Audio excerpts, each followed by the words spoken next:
Welcome to the Dr. Dad's podcast, where a naturopath and chiropractor come together each week to share lifestyle medicine, health advice, and inspiring interviews with some of the top experts in health and wellness, bringing you the latest in nutrition, exercise, ancient healing, toxins and detox, your microbiome, mindset, hormones, brain, and much more. Stay tuned. We're going to teach you how to experience growth daily. All right, welcome everybody. We are live on the Dr. Dad's podcast, and I gotta say we're pretty excited to have such an amazing guest with us today. We had the opportunity to meet this gentleman at a conference in Nashville, and this guy has been all over the news and living his life and through teaching by example. And excuse me, and he really got his start by doing an experiment on his body, and his name is Drew Manning, and he did a process called FIT2FAT2FIT, and you may have seen him on Dr. Oz, Good Morning America, and a bunch of other amazing telecasts just to show how challenging it is to go through this journey of being in shape, being the top of your physical conditioning, to overdoing it with the cinnamon toast crunch, as he likes to. And then the journey back to wellness and into that physique that he had before. And it was an amazing opportunity to get a chance to meet him at a conference, because he's a nice guy. Like he just came and sat down with us, was happy to chat and connect with us and share this journey that is so challenging for so many people. So the fact that he's here today on the Dr. Dad's, we're both Dave and I are super excited that we can help get his message out to the world, because it's an important one. So David, how you doing, buddy? I'm good, Dr. Nick. How are you, man? I'm doing well. And Drew, thank you so much for being on the show today. Yeah, Dr. Nick, Dr. David, it's a pleasure to be on with you guys. So glad we connected out there in Nashville, and here we are today. Actually, today is the anniversary of the 8-year anniversary of FIT2FAT2FIT. So May 7th, 2011 was that's awesome. So today is May 7th, 2018. Are you having flashbacks, Drew? only when I walk past Cinnamon Toast Crunch in the grocery store did I have some flashbacks. But like today, I just did a post with my FIT2FAT transformation. Not to spoil Avengers Endgame for anybody, but just go to my Instagram and look at the comparison that I did. It was actually a funny post, but.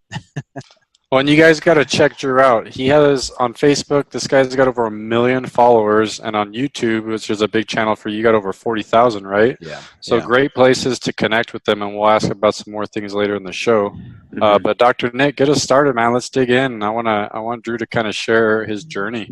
Yeah, and believe it or not, there's probably some people out there that don't understand the story and don't know it. So if you can just kind of dive in and what got you started, what got you thinking about even doing this process, and then walk us through.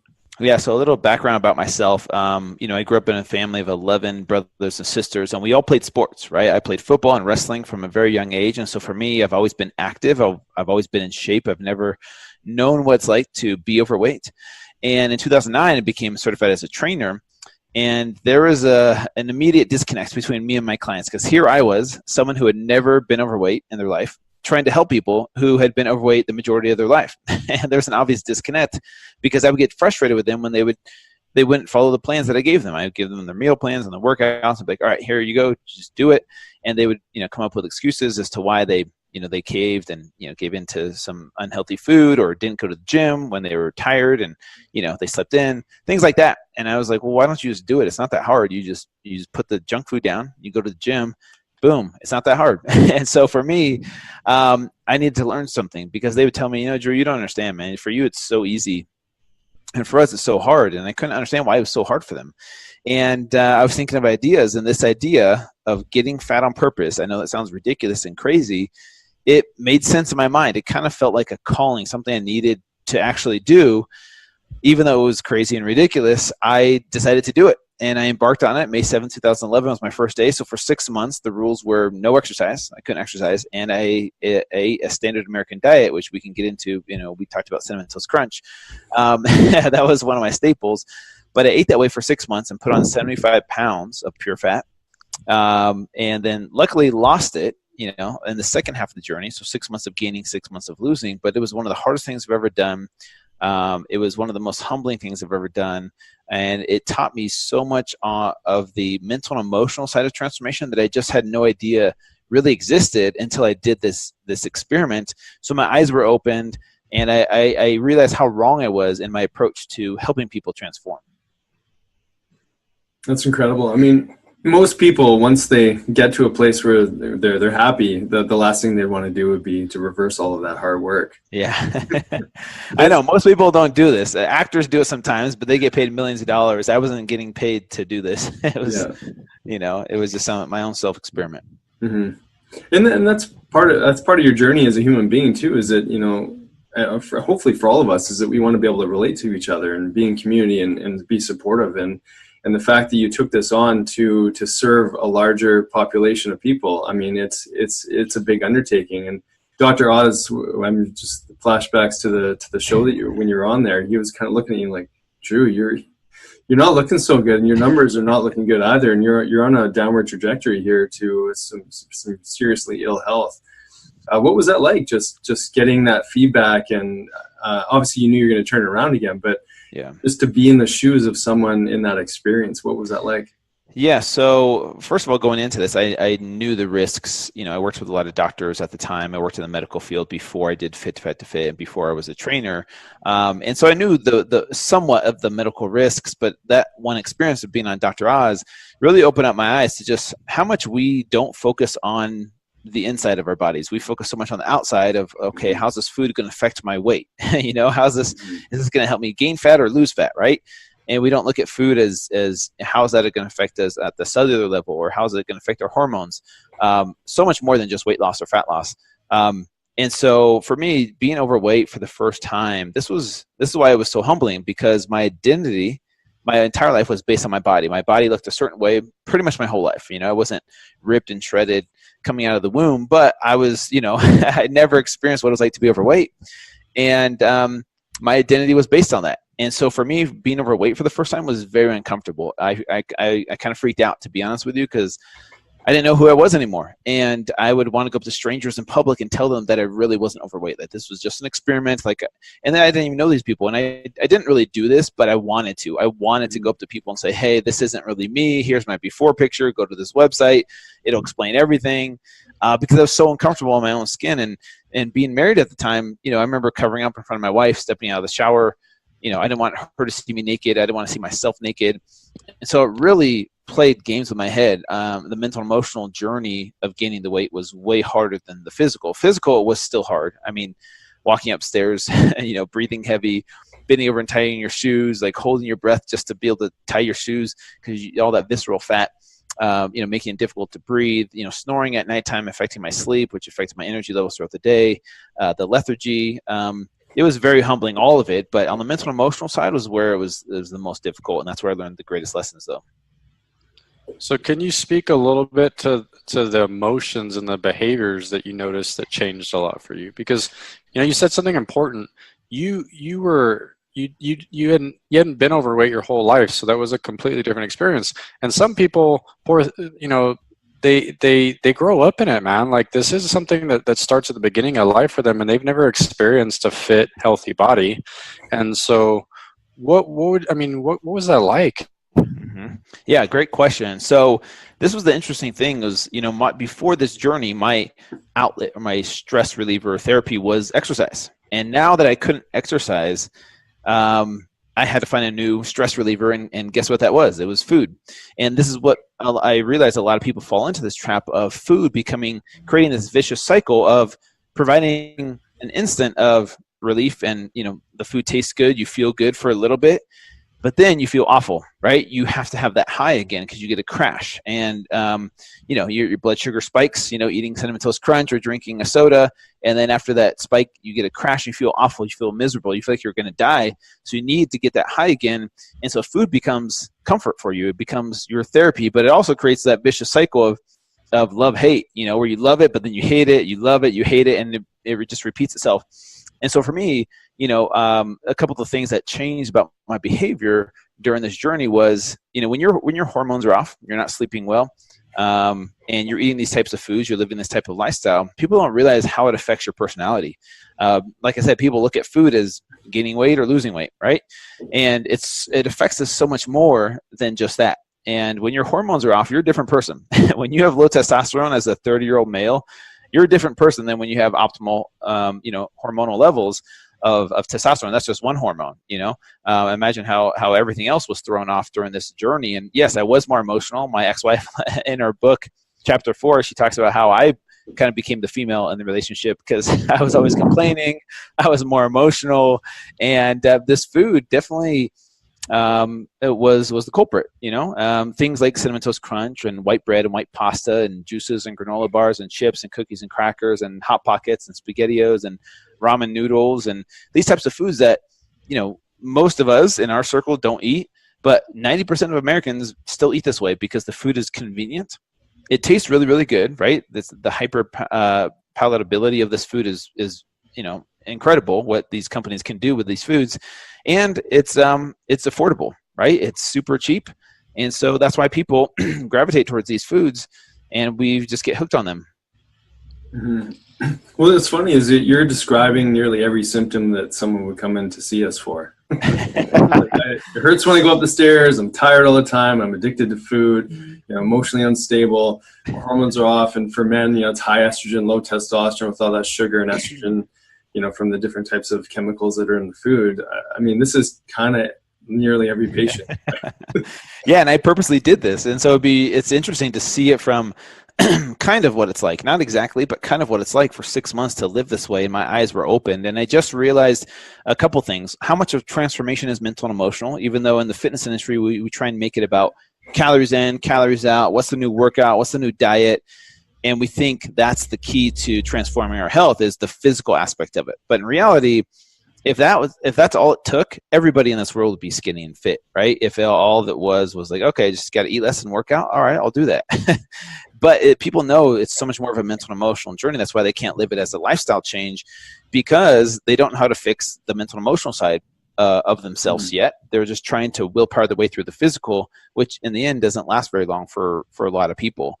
Yes, you can see some benefits. Some people, a small percentage can willpower their way through it, but the majority of people get stuck after 30, 60 days of depriving themselves and starving themselves and working out really hard and thinking that they're going to get this body of a god. It doesn't happen that way. It's way more mental and emotional than people think. And the other thing that I realized was how powerful the emotional connection to food is. So physiologically, there's this addiction with the hyperpalatability that exists, right? You guys definitely know that and talk about that. But also the emotional connection, right? We eat our emotions. When we're sad, hey, let's go get some food. Let's celebrate with, or if you're happy, let's celebrate with something, alcohol or some type of dessert. Or hey, it's someone's birthday, we have to have a cake. Or hey, it's this holiday, we have to have grandma's recipe. Like, this is what we do. And then we give ourselves all these excuses of like, hey, it's the weekend, it's Friday, it's whatever. Like we eat our emotions. And breaking that habit of that emotional connection to food is really, really difficult. And that's one of the things that was very humbling for me. Mm-hmm. Yeah, and on that note too, I mean, people get stuck in this world of calories. And they get stuck in this world, as being a trainer too, of just busting their butts at the gym. And it's like this, like you said, this negative feedback loop where there's not really any reward, but the only reward is food. And then the more you deprive yourself, the harder you work at the gym, the more depleted you get. And so it constantly becomes this caloric model. And I know there's still some, I won't say any names, but there's still some big top celebrity trainers still pushing this agenda to some degree. And you've looked ahead of the game. You created your book, Complete Keto, and it goes in the face to some degree of this old model that still has to, work its way out. But bringing in that emotional understanding for people, together with ketosis, fat adaptation, hormonal optimization, all those things you teach. I mean, what's it like? I mean, because are most people that you connect with now, or in this bigger world that you're in, are they kind of like, Drew, you got it wrong, or do you see a trend moving in this direction? No, there's definitely a trend moving in this direction. It's just an uphill battle, for people like me preaching about the mental and emotional side because it's not as sexy, right? People are like, okay, what's the new diet, right? People want the quickest way to lose the most amount of weight in the shortest amount of time with the least amount of effort. They want the magic pill, right? They don't want to hear, okay, so I have to meditate, I have to, focus on my macros, or I have to work out, whatever it is. Like, it's effort. You have to put effort in to change something, and so it's not as sexy talking about it. But at the end of the day, it's the truth. It really is. There's a few small percentage of people that can, willpower their way, calories in, calories out, reduce calories, exercise more, and stay that way the rest of their life. But it doesn't work for the majority of people, and that's why we have an obesity epidemic here and now in other countries, and it's growing, and it's scary how fast it's growing, right? And I'm not sure how we're going to be able to sustain it as at the rate it's growing. And so for me, it's an uphill battle bringing in the mental and emotional side, which is what I do with Complete Keto. Is it's a ketogenic approach to a physical transformation, but then I also add in the mental, emotional, spiritual components to help people with a complete transformation. Because at the end of the day, it's not about how much weight you lose. It's not about getting the body you want. What needs to change is people's perception of health and fitness. They see, people like me, or they see these Instagram models and think, oh, I need to look like that person in order to be healthy. And if I'm not, then I'm a failure. And if I do, then I'm a success. And then I'll like myself and other people will like me. And then I'll be happy. When in reality, that's a myth. That's a lie that we buy into, just like we do with money or fame, thinking, oh, if I have this much money or this car or this house, then I'll be happy. But we both know, we all three of us know people that are miserable that have tons of money. We know people that are miserable that have perfect bodies. They still don't think they're good enough because it's not a complete transformation. There's not this complete fulfillment that's happening. It's maybe you're fulfilled on the physical side, but mentally, emotionally, spiritually, you're lacking. And then vice versa. We see that all the time. And so that's why I'm trying to bring something like Complete Keto, which is a complete transformation, the physical, which in my opinion, keto is one method to use, but I think it's the most enjoyable method because the food tastes good and you feel satiated throughout. But then, also bring fulfillment on the mental and emotional, spiritual side while you're transforming your body. And then at the end of the day, it's about focusing on the habits, the process, the lifestyle, and not letting the results dictate whether or not you're a success or failure. Well, I love how you talk about the mental and emotional component. And you've lived this because we talked about the transformation. For our listeners, Drew, how much weight would you say is there? Because you're absolutely right. That is the root of it all. How much weight do people need to give that versus thinking that they're, like you're saying, oh, well, it's just easier to do this and this and this and this.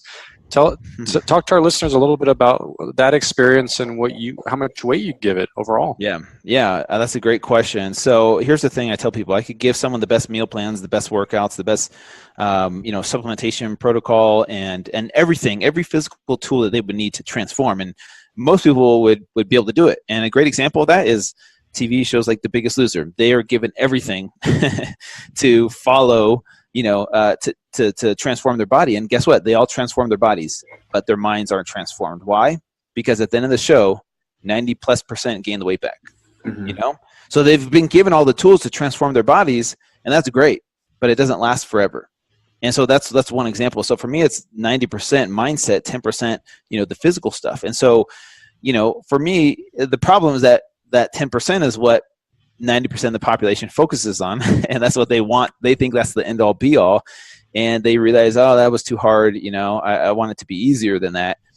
So at the end of the day, I would say it's 90% mindset, 10% physical, and the physical part is important. I'm not discrediting that. It's your perception of that part of it that needs to change, and that's what I'm trying to help people change their perception.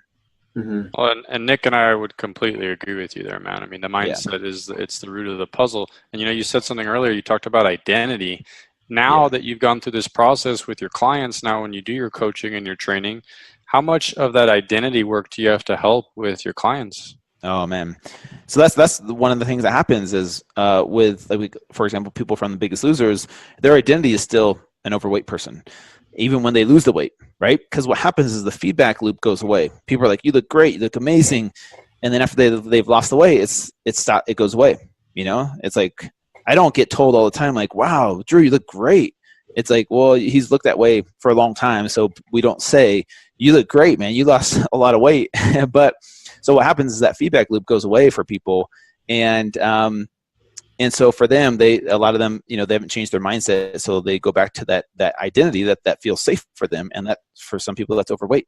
And so, like I said, now what I do in helping people is focus a lot more on the mental and emotional side, because it's not a one size fits all approach. It's not something that I can say, okay, here's your program you follow to change your mindset. I give people tools like meditation, positive affirmations, gratitude lists, those types of things that will help them on the mental and emotional side. But at the end of the day, they have to dig deep to find out why it is, why they, sometimes it's a worthiness thing. Sometimes it's a trauma that's happened, deep, seated issues that have been suppressed, that they haven't confronted yet. And it's painful to go through that. It really is. But until you do, it manifests itself sometimes in the physical form of, a lot of weight gain and unhealthy body. And I'm sure you guys talk a lot about that as well with your clients. Mm-hmm. Yeah, I think one of the pieces here that I hope that people really grab onto is that it doesn't really, at the end of the day, we're talking about ketosis and fat adaptation and a lot of the tools that you're teaching in the book, which is, by the way, is actually really easy to read, and the recipes are phenomenal, and the mindset training. I mean, it is actually, people listening, it's set up for you that you will succeed if you just are consistent. Yeah, that's clearly there. So, as people start on this journey or move through this process, I mean, a lot of that addictive patterning that they're, like you were just speaking to, that comes from that hit of food, then comes as a reward from, hey, you look great. Oh, thanks. Like it starts to uplift you, and you almost crave that now. It becomes a new thing. And like you said, if you haven't shifted the mindset, the trajectory of that identity just kind of falls back. Yeah. So as you've moved into these different states, what does this mean for you going forward? Like, how do you, like, if you're having a couple of bad weeks, I don't know, maybe you're not hitting the gym as much, or maybe you're a little off your eating plan. What do you, like, just to help the listeners, what do you do to tell yourself or get yourself back on track and stay motivated? What are some of your tips there? Yeah. So just so everyone, realizes, all three of us, we're all human and none of us are perfect, even though, sometimes we we'll post pictures of us or, I will at least, and like, oh, Drew looks like he's in shape. But no, there's plenty of times where I've gone without pushing myself, mentally. And this is one of the things I took away from FIT2FAT2FIT was like, yeah, I like to look great on the outside, but I'm not as obsessed. Mm-hmm. But I do have moments, of where I'm like not as strict on my diet. I'm not as strict with my working out, and I just feel like I'm going through the motions. And if I dig deep, it's usually some type of emotional issue that I haven't dealt with, that I haven't, confronted or put out there yet. And it blocks me from moving forward physically sometimes. And I'm more aware of that now versus in the past. I'm just like, what's wrong with me? I just get depressed or frustrated or, let those emotions just kind of consume me. But now with things like meditation and mindfulness and being present in the moment and being aware of what it is that's, pulling me down, I can, I can open up to those things and be able to, navigate those waters a lot more efficiently than in the past. And so some things that help me, when I'm in a rut, which has happened recently, to be totally honest with you, is one, it's not the end of the world. Right? If I go 2 weeks without working out, the old me would be so frustrated, so mad at myself. And my method was to beat myself up. Like, what's wrong with you? Like, that negative self-talk. I don't do that anymore. I just say, okay, I'm definitely not where I want to be right now. There's something going on in my life. And then I'll go to meditation to find out what it is and maybe write it down in my journal and find ways, an action plan to confront it and overcome it. Versus just staying stuck and be like, hopefully things get better for me, or finances get better, or, stress of life will get easier. It doesn't happen that way. It's learning how to deal with the stresses of life. And for me, that's one of the things that has helped me is mindfulness, meditation, being present in the moment. And that self-awareness starts to grow. Like, okay, this is why I'm feeling this way in this moment. And this is, how I'm able to navigate that to, all right, let's set up a new action plan to go to the gym and try a different workout, for example. Like if I'm just doing the same 3 sets of 10 bench press, of course that gets old after a while. So finding new ways to challenge myself. And I'm actually doing something right now, which I haven't spoken about publicly, a little bit on my Insta story, but on this, I'll probably announce it just because it'll keep me accountable. But me and my brother, he challenged me to do a 100-mile race with him in 24 hours. So we have 24 hours to finish 100 miles. And I've never ran a half marathon. I've never ran a full marathon. And I was like, why not just go for 100, you know? That's awesome. So it's a little bit crazy. I'm not saying everyone needs to do that, but I have 1 month to train for it. And we did an 8-mile practice run, last week. I'm still, super sore and like limping around. So I got a long ways to go. That's amazing, Drew. I mean, what you just spoke to is the old Drew, who was attached to his identity as the physical form, would not have been able to survive this. I'm using you like the old Drew or the old Nick, the old David. The journey that we have to go on through the mindset and the shift in the energy system, that identity shift that you did. Now you've got this whole new set of tools, and you're shifting. We call it repurposing. So you're repurposing your life. You're getting back into alignment. And you've got bad days. We've got bad days. We've got challenges. But your new identity is no longer aligned with that physical aspect. You go to the source. The highest power in our body is to get our alignment spiritually, connect to whatever it is that you connect to, or mindset, and then start to shift. And actually, probably for you, I would love to hear just why you want to do that. But I think, I'm projecting here a little bit. This is more mindset training as well. I mean, you're doing something you've never really done before. And these ultra marathons are really more of a journey of the mind than they are the body. Obviously, you have to be well prepared physically as well. But this is a new trajectory that you have to force yourself into, and it's going to be mental toughness. Yeah, there's a great book called Willpower Doesn't Work by Benjamin Hardy, and I think it's a great book for anyone that is stuck in a rut, that's tried to willpower their way through a difficult situation, whether it's weight loss or physical or just any kind of situation. And in the book, he talks about, how willpower doesn't work in his opinion for a majority of people. There's a few people that can do it, like I said, but he talks about how humans are so great at adapting to new environments, right? That's what humans are good at, is adapting to new environments. And so instead of willpowering your way through something, find ways to change your environment. And when you do that, then you're going to adapt to that new environment and end up making the changes that you want to change instead of trying to willpower your way through it. So for me, I have to constantly find ways to change my environment. Otherwise, I get stuck in the same place. And that's whether through a physical challenge like I'm doing or a mental, emotional challenge. Sometimes I'll wake up at different times to do meditation versus like the same old, time of like, here's my morning routine. I think constantly, adding variety to it allows you to adapt to that new environment and constantly progressing forward versus some people just get stuck and like, I don't want to change anything because it's hard and I just want to stay in this safe comfort zone for the rest of my life. But there's no growth from that. Mm-hmm. Well, I think this is a good place, Drew, for us to kind of segue into your journey back to being fit from gaining the 75 pounds. And I want you to talk a little bit about what kind of thoughts were going through your head and how difficult was that? And then what did you get out of that on that journey back? Yeah. So the journey back took 6 months. And the biggest surprise was the first 2 weeks of that journey. Going from eating 5,000 calories of processed food to 2,000 calories of real whole food.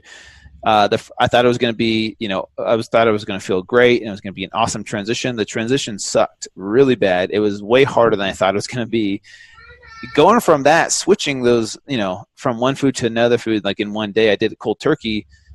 I felt like I was going through withdrawal symptoms. I've never been addicted to drugs. I don't know what that feels like, but if I had to guess, it felt something like what I experienced with food, where I was eating all the foods I know I was supposed to be eating, but feeling awful. The food did not taste nearly as good as I remember. So, my taste buds adapted to those hyper palatable, foods like Cinnamon Toast Crunch for 6 months, and eating whole food tasted bland and boring. I'm like, man, this sucks. And I felt awful. I was grumpy. I was moody. I had headaches. Still lacked the energy that I thought I would have. And it just opened my eyes to what my clients had been telling me for so long. Like, Drew, I'm trying to follow your meal plans, but I just, I gave in. Like I had a moment of weakness or, I was stressed out. And before I was like, what's wrong with you? Like, it's not that hard. And it's like someone going up to a drug addict saying, what's wrong with you? Stop doing drugs. It's not that hard. Just don't do it, right? when in reality, we know there's a serious addiction. So the emotional connection to food was way more powerful than I ever imagined. And it really just helped me have empathy for my clients. After about 2 weeks, those cravings kind of became more manageable. They They didn't go away completely, but they were more manageable for sure. And then I started to feel that increase in energy and started feeling good again. And then I skipped exercise for the first 30 days to show people how powerful nutrition is in getting healthy and losing weight. And I lost 19 pounds, but more importantly, all my blood work went back to normal levels in the first 30 days with just changing my food. The next 5 months, I did have to go back to the gym and work out. But I wanted to show people it wasn't some extreme lifestyle. People thought, oh, he's going to work out for 6 hours a day, and like a personal trainer would. I worked out. I have a job. I had kids, and I had coached Little League football. And so I was like, look, I don't have a ton of time to work out. I have maybe 30 to 40 minutes a day, 5 days a week. Took Saturday and Sunday off to show people, look, it doesn't need to be anything extreme. 5 days a week of 30 to 40 minutes per day was optimal for me to lose those 75 pounds in 6 months, or sorry, 5 months with exercise, 6 months total. But it was still one of the most humbling things I've ever done. I did lose the weight, but I hit plateaus along the way, hit road bumps. And the biggest takeaway was this is, my whole life I've been on top of this mountain of fitness. And this is where a lot of trainers who have never been overweight are up here, and our clients are way down here. And from the top, looking down, the path looks so easy. It's like, oh yeah, you just come up here, you walk up here, and before you know it, you're at the top. It seems so simple when you've always been at the top, right? For the first time in my life, I was at the bottom, and looking up was a totally different perspective. And that journey up was way harder than I ever imagined it would be. And so those were the biggest takeaways for me was, empathy, more respect, a better understanding, how powerful food can be as a drug. And it was very eye-opening, and I'm so glad I went through it. What a great story and journey. I mean, that's just probably the third or fourth time we've heard it now, but I mean, it's awesome. And that's opened a lot of doors for you, and life, I'm sure, has changed drastically for you after going through this process. Can you talk a little bit about the opportunities you had coming out of that process and where it took you? Yeah. So like I said, I was working in the medical field full time during this FIT2FAT2FIT journey. But eventually, this whole story went viral. I started going on TV shows, Jay Leno, Dr. Oz, Good Morning America.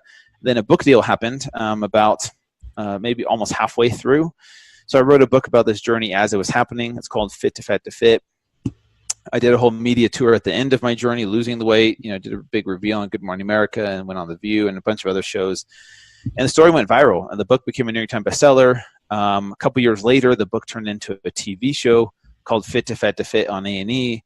And since then, I've been able to build a very successful brand around it. It took me a good 5 years of making a lot of mistakes, of learning how do I turn this into a business? How do I monetize this? Because I didn't know what I was doing in the beginning. I didn't go into this with the intention of making this my career or making money from this. But I've finally learned how to do that. Fast forward 5 years, 6 years now, post FIT2FAT2FIT, to before I was like, okay, I finally know who I am, what I'm about, and what I'm doing, what I can provide, this world. Mm-hmm. Well, and the best part about that, when I look at the big picture, is here you are just going into something, wanting to try to be able to relate to your clients, understand them, really help yourself to help other people. And now you're helping millions of people. I mean, your reach just got massive from just doing something that you just had a gut feeling that you had to do, right? I know, which is a great testament for people out there that might think their idea is stupid, or no one's going to do that. No one's going to buy into it. I didn't know. I just kind of took a risk. I totally did, and I had no idea what would happen. But it sounds cliche to follow your heart, but if you really truly believe in something, yeah, I was scared to do this. I didn't know if I would get laughed at or, just be torn down online, social media. But I did it anyways, and obviously I'm very glad I did it. A lot of lessons along the way from a business perspective, financial perspective, but also mentally, emotionally, spiritually. I mean, it's been a crazy journey. I ended up going through a divorce about 4.5 years ago, which people didn't know was happening during this whole journey. During FIT2FAT2FIT, people, I was married, and people were like, oh yeah, relationship goals. But on the inside, there's a lot more emotional, spiritual stuff going on that I couldn't put out there yet because I was so worried about what other people thought of me. So from all of this has come so much good. And I'm a big believer that everything in this life happens for a greater good.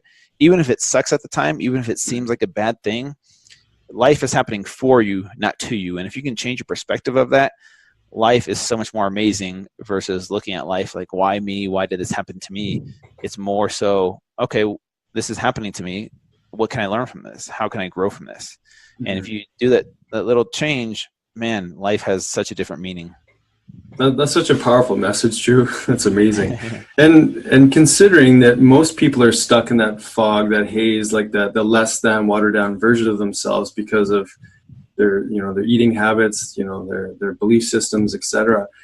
It's hard to really align with your purpose and move forward in a purposeful life when you're in that, like, that swamp, that stew of just discomfort, right? Like it's that appreciation that you have for being there and knowing that, like, I mean, what was that piece like, just being in the discomfort of life? Like, did you still have goals? Like, I mean, I guess you knew there was going to be a timeline here, of course, but what was that like, just like the squashing of the dreams and that, or did you feel any of that?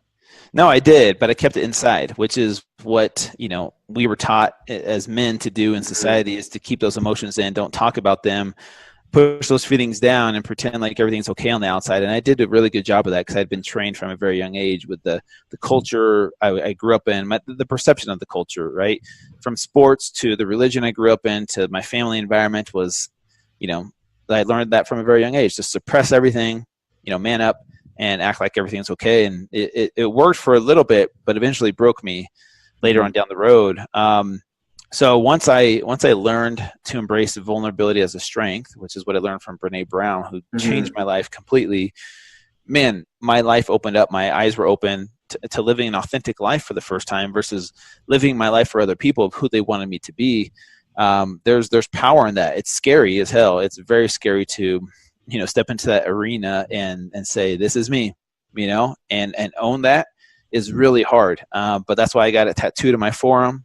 Vulnerability is strength, and it changed my life, and it carries over into other aspects of my life. Yes, physically I had that part down, like I knew how to look good on the outside, but inside I was miserable, right? Before all this.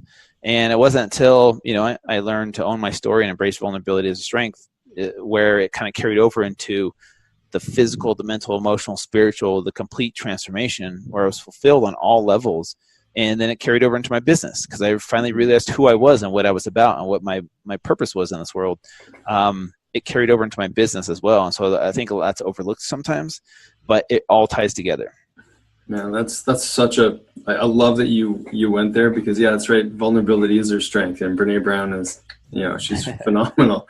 And the fact that so many people are stuck in that fog and, busting their butts, working their 9 to 5, not feeling fulfilled. That's actually harder work, everybody. It's harder work, but it's scarier over here, as you just mentioned. Scarier because you have to face yourself. You have to face those limiting beliefs, all your everything that you grew up with, everything that was programmed into you. It's more challenging, but more fulfilling. And that's the truth about anything, whether it's business or relationship and so on and so forth. Yeah. And thank you so much for going there for the people listening, because these are life tools, and it goes way beyond diet, way beyond nutrition, way beyond exercise. And this is the core fundamental thing that we all have to face. And yes, it's hard to do, but anything that's hard is anything worth anything is going to be challenging, and it's going to challenge you to really tap into a deeper sense of who you are. So that's an amazing journey. And on that note, let's talk about your kids, because you're doing this for you. You're doing this for everybody the millions of viewers and who's ever seen you online. And even if they've seen just a snippet of you, they learned something from you. Yeah. How important is it for you to take this down to your 2 amazing girls? Yeah, this is something I tell a lot of people that, if I take that role as a dad very seriously, and that's honestly what my purpose is, more so than FIT2FAT2FIT and what I've done with my brand. If my whole business failed, like everything, went down and failed and I lost everything, at the end of the day, yes, that would suck really bad. But at the end of the day, like if I died and passed on, or when I do, if I was a successful dad, I would be able to die a happy man. If I was the best dad I could be to my daughters. For me, that's the most important, most fulfilling part of me. on this earth is that aspect. Yes, I love what I do. Seeing people transform is amazing, but seeing my girls and our relationship that we have, is for me one of the most important things in my life. And that's another tattoo that I have called, it's Strong Fathers, Strong Daughters, from this book that I read before my first daughter was born, which totally changed my paradigm on how I viewed parenting, especially a father-daughter relationship, and how important that role is. So all the dads out there with daughters, I mean, it's one of the most important relationships out there, just like a mother-son. But anyways, a daughter learns how to love from her mom, but she learns how to be loved from her dad. I think it's up to us as dads to learn to break the cycle of the things that we've been programmed to think our entire life that came from our parents, but no blame to them or anything, because they, did the best they could with what they had. And their parents, our grandparents, the programming was passed down. And unless we change, unless we break that cycle, it's just going to be passed on to our kids, and then they'll pass it on to their kids. So the things that we want to see change in this world, it's up to us as parents to help break that cycle for our kids. So for me, with my daughters, obviously I have to be very careful with, body image. And this world is surrounded by, from YouTube to movies to TV shows of what a woman's body is supposed to look like. And it's up to me to help shape that for them, not society shape that for them, because otherwise they're going to buy into this lie of they have to look a certain way in order to be accepted by society and by our culture. And for me, I'd rather just focus on, hey, we're here to live a healthy lifestyle and have healthy bodies. It's not about being skinny or being ripped.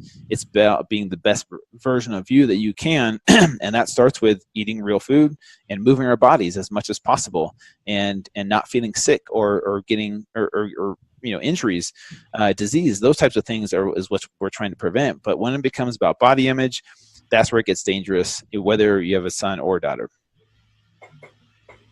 Huge every day, man. Yeah, I was telling Drew, I text Drew like a month ago, my little boy was cracking through your book, Complete Keto, and he's like, Dad, let's eat this. I want to go eat this. I was like, Bo, we need to go to the grocery store. Let's go right now. That looks really good. and I remember that. And it's so true, man. I mean, from the time my little man was born, he's 5 now. You're speaking the truth. I mean, it's about breaking a cycle. And our parents, you're right. They did the best that they knew, but it's your job to create awareness and educate yourselves about how do I level up the health of my family moving forward so that they can take care of themselves moving on. Yeah. And the whole relationship piece that you talked to, man, thank you for bringing that up, because I think everyone needs to hear that. We need to be that example, and that should be one of your life's purposes is to be a better parent, whether it's a father or mother to your kids, and let them watch you, because they're watching everything we do, right? It's not just what we say, it's what we do, but be the example in every bit. And Drew, man, we got to hang out with you in person. We're talking to you now, but you're such a just easygoing. He's so centered. It's awesome. And he speaks truth, genuine authenticity. I mean, everything about Drew is just 100%. Thank you, man. Really appreciate you guys having me on and be able to share this message. And, we're all doing the best we can with what we know. And once we know better, we'll do better, right?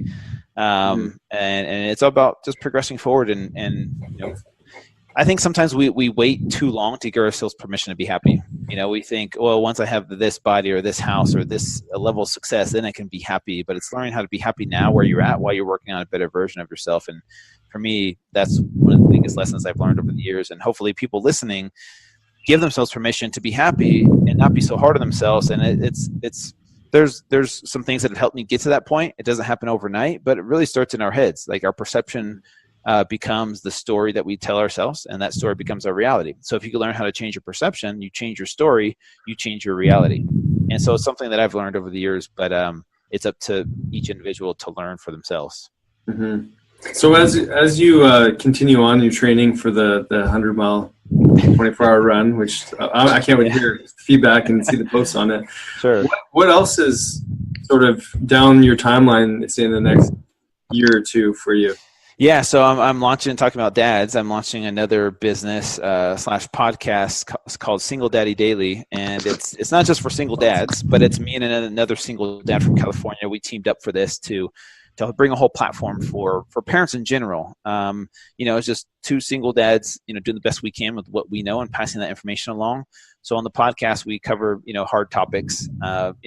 Some of it is single parenting, like, for example, dating and how to navigate those waters, having kids, but also just general parenting, like what we've talked about, father-daughter relationships, mother-son relationships, and just overall, how to be the best parents and break that cycle.